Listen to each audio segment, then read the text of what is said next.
यह कहानी है एक ऐसे बादशाह की जिसके पास ताकत भी थी और तख्त भी, लेकिन उसके दिल में रहम नहीं था।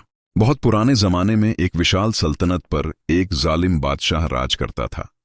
उसका महल सोने से सजा था, खजाने भरे हुए थे, लेकिन उसका दिल घमंड से भरा हुआ था। वह समझता था कि उसकी मर्जी ही कानून है।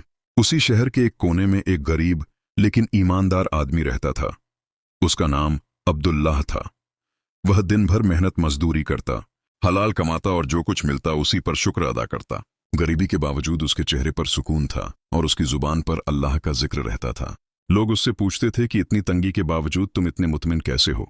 अब्दुल्लाह मुस्कुराकर कहता था कि मेरा रब सब कुछ देख रहा है और वही मेरे लिए काफी है। एक दिन बादशाह शिकार के लिए शहर से बाहर निकला। रास्ते में उसकी नजर अब्दुल्लाह पर पड़ी, जो जमीन पर बैठा सूखी रोटी खा रहा था। बादशाह ने तंज से पूछा, क्या इस हाल में भी तुम शुक्र अदा करते हो? अब्दुल्लाह ने अदब से जवाब दिया कि मेरा भरोसा दौलत पर नहीं बल्कि अल्लाह पर है। यह बात बादशाह के दिल को चुभ गई। उसे लगा जैसे एक गरीब उसकी बादशाहत को ललकार रहा हो। गुस्से में आकर उसने हुक्म दिया कि इस फकीर को कैद में डाल दो।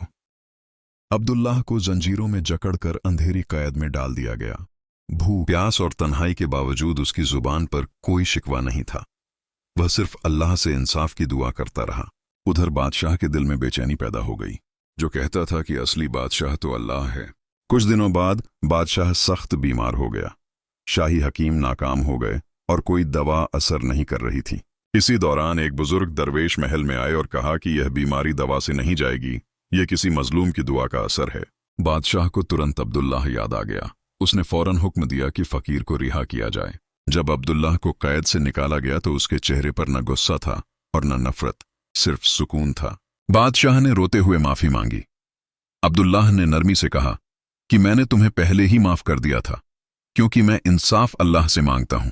उसी पल बादशाह की तबीयत संभलने लगी। उसे एहसास हो गया कि असली ताकत तख्त में नहीं बल्कि अल्लाह की रजा में है।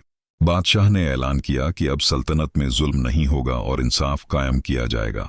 अब्दुल्लाह को इनाम देने की पेशकश की गई, लेकिन उसने कहा कि मुझे मेरा रब ही काफी है। वह अपनी सादी जिंदगी में वापस लौट गया, लेकिन अब लोग उसे इज्जत की नजर से देखते थे। इस कहानी से हमें यह सबक मिलता है कि जब जुल्म हद से बढ़ जाता है तो अल्लाह का फैसला जरूर आता है और मजलूम की दुआ कभी जाया नहीं जाती।